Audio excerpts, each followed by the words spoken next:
Amigos, amigas, un cordial saludo. Mi nombre es Manuel Jiménez, soy psicólogo colegiado número AO 926 y en este vídeo pretendo mostraros un poco las prestaciones que tiene el servicio de atención psicológica de Clinic Vie. Es una clínica donde actualmente presto colaboración. Posiblemente a esta altura de entrada te preguntes por qué iba yo a necesitar un servicio de atención psicológica. Yo te sugiero que veas el vídeo completamente y quizá al final tendrás un poco la respuesta. Como te digo, la atención psicológica no necesariamente tiene que ver con lo que tú piensas que es la atención a una enfermedad mental grave, que también, como puede ser una depresión profunda u otro tipo de enfermedades mentales, sino además, como es por ejemplo el caso de muchos de mis clientes que acuden a consulta pues para conseguir algún tipo de objetivos relacionados con la superación, el fortalecimiento y el bienestar. Todo esto confluido ayuda a conseguir metas que, redunda y potencia la salud tal como la concibe la OMS, tal como fue definida por la Organización Mundial de la Salud a mediados del siglo pasado, del pasado siglo XX. Así pues, quizá tú has intentado a lo largo de tu vida introducir algunos pequeños cambios porque no estabas totalmente satisfecho con algunos aspectos de tu vida. Eso puede ser, por ejemplo, el caso de introducir algún hábito saludable, limitar algún hábito nocivo, pues por ejemplo reducir los impulsos que puedas tener con la comida o las adicciones, atracones, seguir una dieta. O, por ejemplo, el caso de reducir la ansiedad, reducir el cólera, mejorar el estado de ánimo, reducir el tiempo de posponer cuestiones que tienes que hacer en tu día a día y que esperas hasta el último momento. En fin, también puede ser el caso de algunos miedos que tengas a la hora de afrontar tareas diarias, etcétera, etcétera, etcétera. Quiere decir que son muchos los objetivos que podríamos un poco traer aquí a colación y que, como te digo, son objeto de tratamiento, de intervención por parte de los clientes que aquí acuden. Pues bien, si tú has intentado ya seguir alguno de los objetivos anteriores, has pretendido hacer algunos de esos cambios, te habrás dado cuenta lo difícil que es hacerlos. Y quizá ahora estamos próximos al inicio de año. El inicio de año es una época donde todas las personas se hacen propósito de iniciar este año sí, este año lo voy a conseguir. Y un año y otro empiezan nuevos retos, nuevos objetivos que finalmente no cumplen. Espero poder darte algunas claves y justamente lo que quiero apresurarme ya a desmitificar que el tema de intentarlo con más fuerza o la fuerza de voluntad no son soluciones para superar esos objetivos. Permíteme que te cuente un poco lo que le pasó a un burro. Es un cuentecito para ilustrar lo que estoy diciendo. Un burro que estaba entrenado para hacer y transportar una carga entre dos ciudades no muy lejanas, pero que siempre ya fue entrenado a seguir el mismo camino, iba de una a otra con su carga siempre a cuesta. Y un día ocurrió que ante un fuerte huracán y vendaval, pues cayó un árbol sobre parte del camino que tenía que pasar el burro. El animal, cuando llegó al lugar, se dio cuenta del obstáculo y empezó su solución fue empezar a empujar y empujar fuertemente el árbol, con ningún éxito, por cierto. El animal no reparó que bordeando ese árbol con poca energía podría haber superado y podría haber seguido su ruta. Bueno, pues lo que quiero ilustrar con este cuento es que muchas veces no nos damos cuenta de caminos alternativos que tenemos y nos enfrentamos a superar obstáculos una y otra vez de la misma manera. Y luego nos culpabilizamos pensando en que no hemos puesto suficientemente esfuerzo para eso, para superar ese obstáculo, y no es el caso. Así que una de las cuestiones que ya te adelanto es que aquí intento mostrarte esa alternativa, esos caminos. Bueno, por otro lado, déjame decirte que como científico, como académico, día a día tengo que estar al tanto de todos los tratamientos psicológicos que son eficaces para superar determinados problemas. De ahí parto. Pero mi amplia experiencia en la clínica me ha hecho ver cómo muchos pacientes llevar bien ese tipo de tratamientos tal y como están descritos en la literatura. Pues son muchas las causas, yo me lo he preguntado el por qué, y a veces las soluciones intentadas anteriormente, es decir, los tratamientos ya recibidos, administrados por otros colegas, por ejemplo, que han seguido ese tipo de tratamientos también, que han explorado esos caminos, le ha hecho un poco quemarse, por decirlo de alguna manera, o bien porque las características del propio paciente o cliente pues no se ajuste muy bien a ese tipo de tratamiento. En ese sentido yo exploro muy bien, por un lado, al principio las soluciones ya intentadas para intentar no redundar esa misma alternativa y abordar el problema de modo diferente. Sí es verdad que al principio, por economizar recursos, por ser más ágil, siempre suelo acudir a una terapia de corte breve. Cuando digo de corte breve, por ejemplo, me refiero a la terapia breve estratégica, que puede ser, por ejemplo, la llevada a cabo por el grupo de Palo Alto con Paul Václavi, o el grupo de Milán de Giorgio Nardone, eminentes científicos y con gran éxito. Y de lo que se trata es de no alargar mucho ese tratamiento. Este tipo de terapia, la terapia breve estratégica, suele durar en torno a 10 sesiones como máximo, y si acaso se introducen algunos seguimientos posteriores, pero alargado en el tiempo, que suelen ser 3 meses, 9, 6 meses.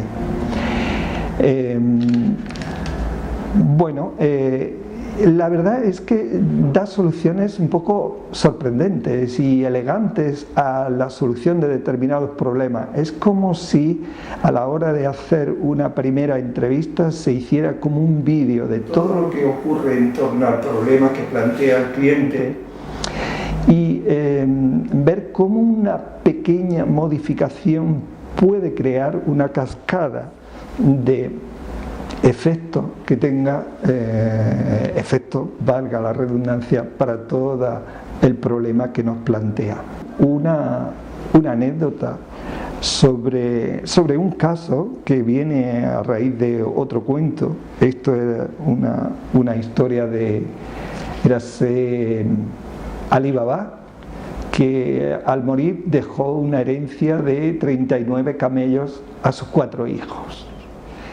Pero les complicó un poco la situación, porque dijo: os dejo estos 39 camellos y lo tenéis que repartir entre los 4, pero a condición de que mi hijo mayor reciba la mitad, un medio de esos camellos, el siguiente hijo, el segundo, reciba un cuarto, el siguiente reciba un octavo y el siguiente reciba un décimo. Ellos empezaron a resolver el problema y se dieron cuenta de que era difícil llegar a un acuerdo sobre cuántos camellos les tocaba a cada uno. En esto que apareció en el horizonte un sofista montado también en otro camello, y llegó al lugar donde discutían los hermanos, y preguntándoles un poco sobre el motivo de su discusión, ya le comentaron que se traían entre manos y la dificultad que tenían para determinar cuántos camellos se iba a llevar cada uno. El sofista se prestó muy amablemente a solucionarle un poco el problema, Y ellos, encantados, pues lo dejaron si eso le iba a resolver tan arduo problema que se le estaba planteando. Bien, pues lo que hizo el sofista fue poner su camello juntos a los otros 39 camellos, con lo cual ya tenían 40 camellos, y a partir de ahí la mitad eran 20 que recibió el hermano mayor, la mitad de la mitad serían 10 camellos que recibió el siguiente hermano, con lo cual tenían 30, el siguiente, la mitad de la mitad de la mitad, 5 camellos, y el último hermano, 4 camellos, que era un décimo de los 40 camellos que tenía. Claro, cuando todos tuvieron sus camellos, su proporción, le sobraba un camello, que era justamente el del sofista, que a partir de ahí pues se subió y siguió su camino habiendo resuelto el problema. Bien, este largo cuento un poco ilustra el modo de proceder de este tipo de terapia breve estratégica, aunque desafortunadamente no siempre tenemos una solución así muy puntual, muy económica en el tiempo para solucionar un problema. Pero bueno, es una opción primera. Para clientes que acuden a consulta fundamentalmente por molestias emocionales derivadas de su modo de pensar, utilizo una terapia más de corte cognitivo-conductual, más bien cognitiva, del tipo, por ejemplo, de Aaron Beck o de Albert Ellis, la terapia racional emotiva de Albert Ellis. Suelo explorar normalmente, porque suele ser una terapia muy habitual por su eficacia, utilizada por muchos colegas, y suelo explorar un poco las soluciones intentadas anteriormente del problema, y si ya vienen muy saturados de este tipo de terapia, también un poco me la reservo y utilizo otra alternativa. Para modificar pensamientos es un aspecto un poco, digamos, especial, en el sentido de que hay que contemplar muchos niveles de pensamientos, o por lo menos 3 niveles diferentes de pensamientos: un nivel más superficial, un nivel más intermedio, un nivel más profundo. Y en esto se distingue Aaron Beck y Albert Ellis, en el sentido de que el primero empieza por los pensamientos un poco más superficiales, y mientras que Albert Ellis utiliza primero un abordaje de los pensamientos más profundos. En cualquier caso, daría igual, pero bueno, son 2 modos de recorrer el camino. Me refiero a pensamientos más superficiales, ese diálogo estratégico, ese diálogo interno que tienen las personas con pensamientos intrusivos, que no lo voy a hacer bien, no valgo lo suficiente, y es un diálogo continuo que está atormentando a las personas. Esos son más de tipo superficial, mientras que hay otros niveles intermedios y profundos, en donde están los esquemas de pensamiento y las creencias, que son más difíciles de erradicar y que necesitan un poco más de demora en el tiempo. Dependiendo del cliente, puede ser más interesante detenerse en uno o en otro tipo de pensamiento. Para otro tipo de clientes que manifiestan, por ejemplo, resistencia a cambios muy profundos, pero sin embargo quisieran, por un lado, conseguir ese tipo de cambio, ese tipo de mejora. Exploro lo que son los constructos personales y lo que se denominan, lo que pueden ser constructos dilemáticos, aquellos dilemas que se le pueden crear a las personas, en donde un posible cambio choque con lo que él conoce de otras personas que están próximas y con las cuales se relaciona, con la existencia de otro constructo que no termina de encajarle en su preferencia, en su interés. En este sentido me estoy refiriendo al marco teórico de los constructos personales de Kelly, y también a la propuesta de Guillem Feiss para abordar la intervención en constructos dilemáticos. Para otro tipo de clientes, y esto lo estoy haciendo últimamente, en los que experimentan síntomas de malestar relacionados con algunos engramas que se han almacenado en la memoria implícita, es decir, aquella información que ha entrado de forma no consciente por parte de la persona. Estoy utilizando también la terapia de la coherencia, que es un tipo de terapia también de corte constructivista, pero que está apoyada en la neurociencia contemporánea. En resumen, con todo esto quiero decir la importancia que le doy a la personalización del tratamiento. No parto de un marco rígido, fijo, sino que lo voy adaptando en función del problema que plantea el cliente y de las características del propio cliente. En ese sentido, se puede decir que utilizo una práctica de intervención muy personalizada.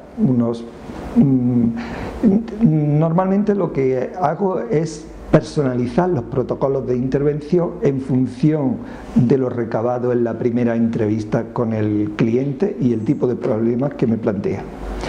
A partir de ahí, también quiero significar la importancia que le doy a la preferencia del propio cliente. En ese sentido soy totalmente respetuoso con su elección de una u otro tipo de terapia. Y por otro lado, no quiero dejar de destacar la importancia que doy a la utilización de un tipo muy concreto de lenguaje en la sesión de la terapia.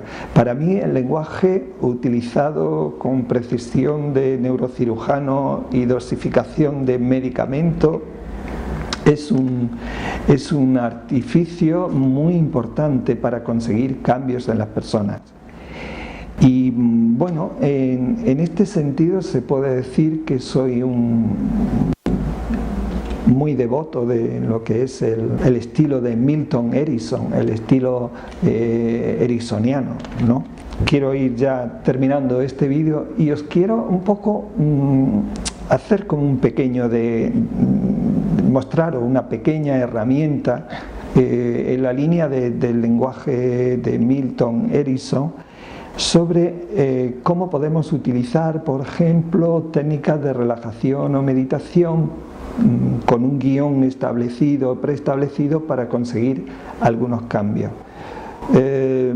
Vosotros podéis llamarle como queréis. Yo le llamo una sesión de hipnomeditación. Y bueno, es un nombre un poco extraño así, pero bueno, yo os animo a que practiquéis con ella. Os voy a decir en qué consiste y bueno, otro día tendremos oportunidad de hacer un vídeo más extenso sobre este tema, pero como a modo de adelanto os diré que consiste en 5 pasos.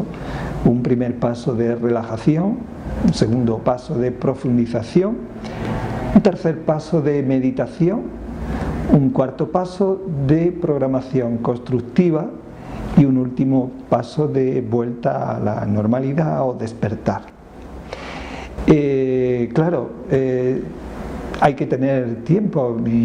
Yo suelo escribir guiones para recorrer todo esto apartado en unos 15-20 minutos.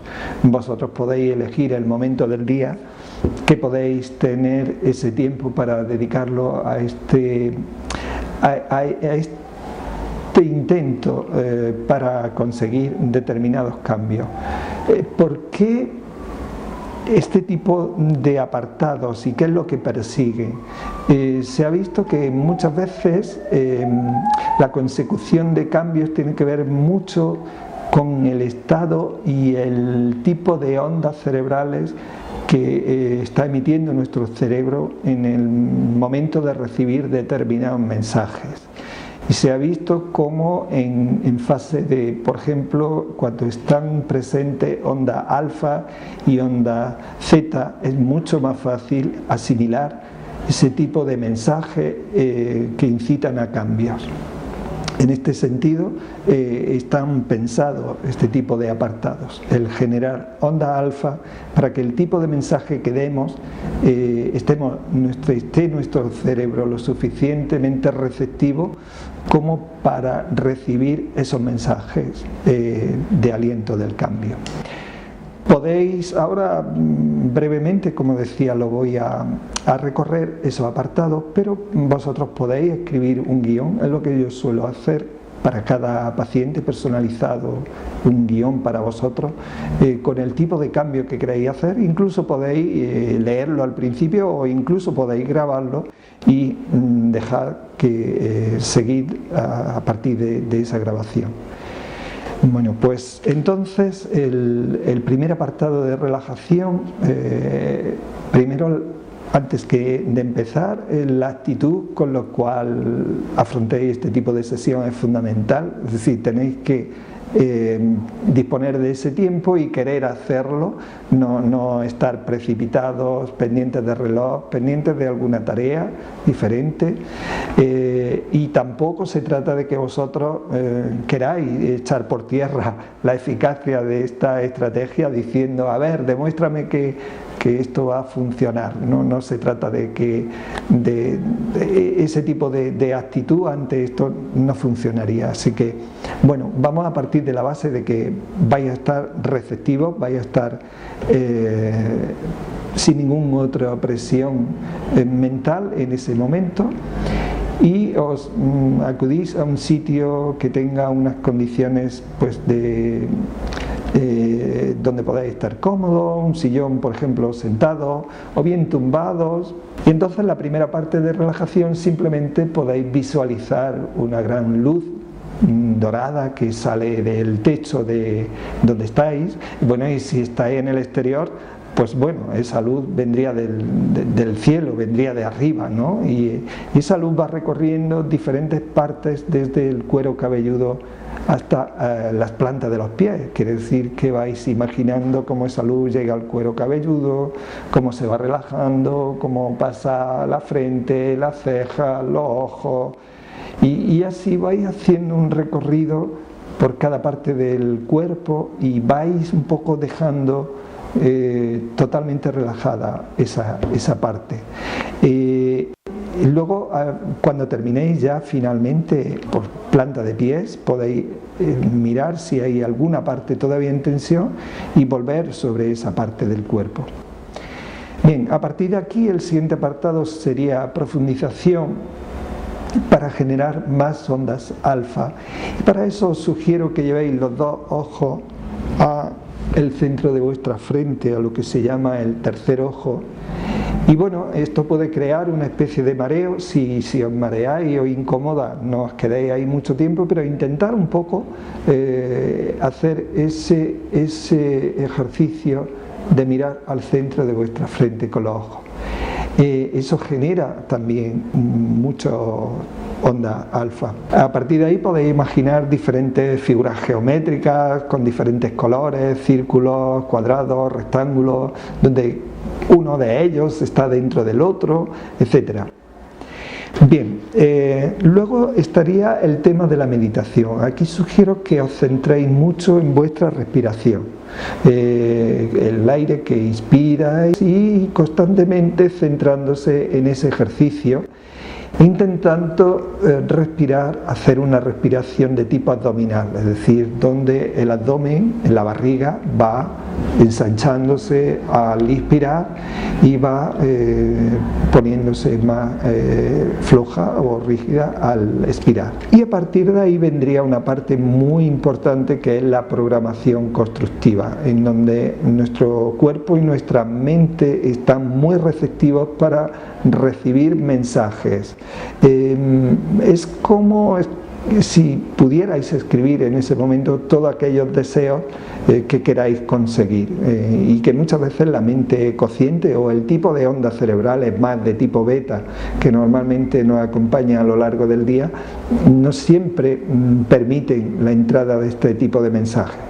Aquí es fundamental un guión muy personalizado donde se adecue al tipo de objetivo o consecución que quiera el cliente. Y bueno, y cuando se ha terminado todo eso, vendría la última fase de despertar, que normalmente se cuenta hasta 5, desde el 1 al 5, intentando volver al sitio, al lugar, y cada vez siendo más consciente del sitio donde está. Con esto quiero también ir terminando, animándoos a que intentéis hacer cambios en vuestra vida,